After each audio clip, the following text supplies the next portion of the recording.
tak lama. Ha? Dah tak dekat luar tu. Ustaz. Kita tengok siapa yang kena. Okey. Habis dah? Okey, kita masuk tajuk jin. Cara cakap pembeza sikit lah. Bukan tak sedap, kita sedap. Tapi okey, kita berurusan ni Maida dengan Maida dia tengok-tengok dah.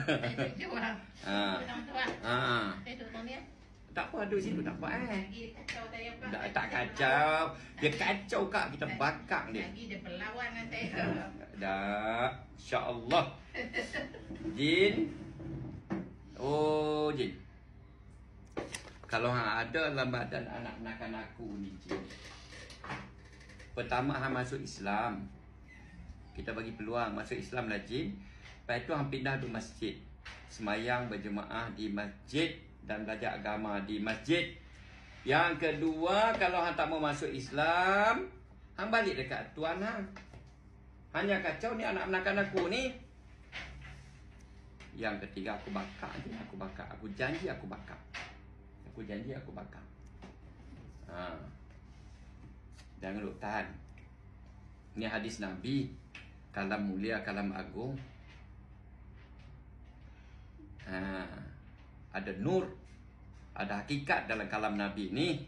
Mana tahu dia dengar hadis Nabi kod apa ni kod hang nak masuk Islam ke? Wek dah tak dan apa lagi aku baru cakap. Wek dah hang jaduk tahan je. Lepas habis mek. Bubulan tu betah minta. Lanjut tahan mek. Jahat buat ni. Jahat sungguh kacau anak kita. Hai. Buat apa ni? Jangan. Semua penampak besar-besar ni apa aku. Jangan tahan mek. Jangan tahan. Abah. Oh, Abah penampak besar ngayang saya, Abah. Tenang. Geram sangat. Ni hadis Nabi. Hadis Nabi, kalam mulia, kalam agung. Kod. Bila hang dengar hadis Nabi, kod hang nak masuk Islam.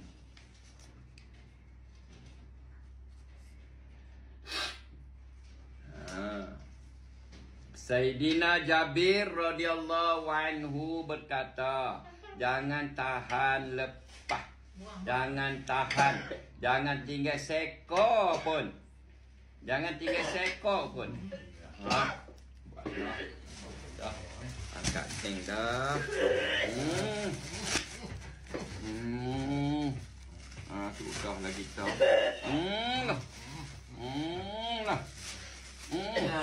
Buat tisu dalam tu. Buat tisu. Allahu Akbar. Allahu Akbar. Kita bakar. Jangan tinggal seekor. Jangan malu, jangan segan. Boy. Dalam diri kami ada kalimah La ilaha illallah. Kami orang beriman. Kami tak akan masuk neraka. Kami ahli syurga. Sayyidina Jabir radhiyallahu anhu berkata, seorang lelaki berkata kepada Nabi SAW, sesungguhnya ada seorang yang bersalah pada waktu malam, tetapi pada waktu pagi dia mencuri. Nabi SAW bersabda, solatnya itu akan mencegahnya daripada keburukan itu.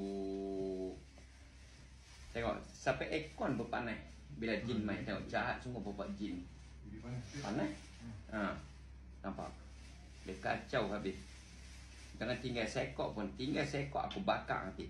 Sayyidina Abdullah bin Qud radhiyallahu anhu meriwayatkan bahawa Rasulullah SAW bersabda, perkara pertama yang akan dihisap terhadap seorang hamba pada hari kiamat ialah solat. Sekiranya solatnya baik, maka semua amalnya yang lain juga akan baik.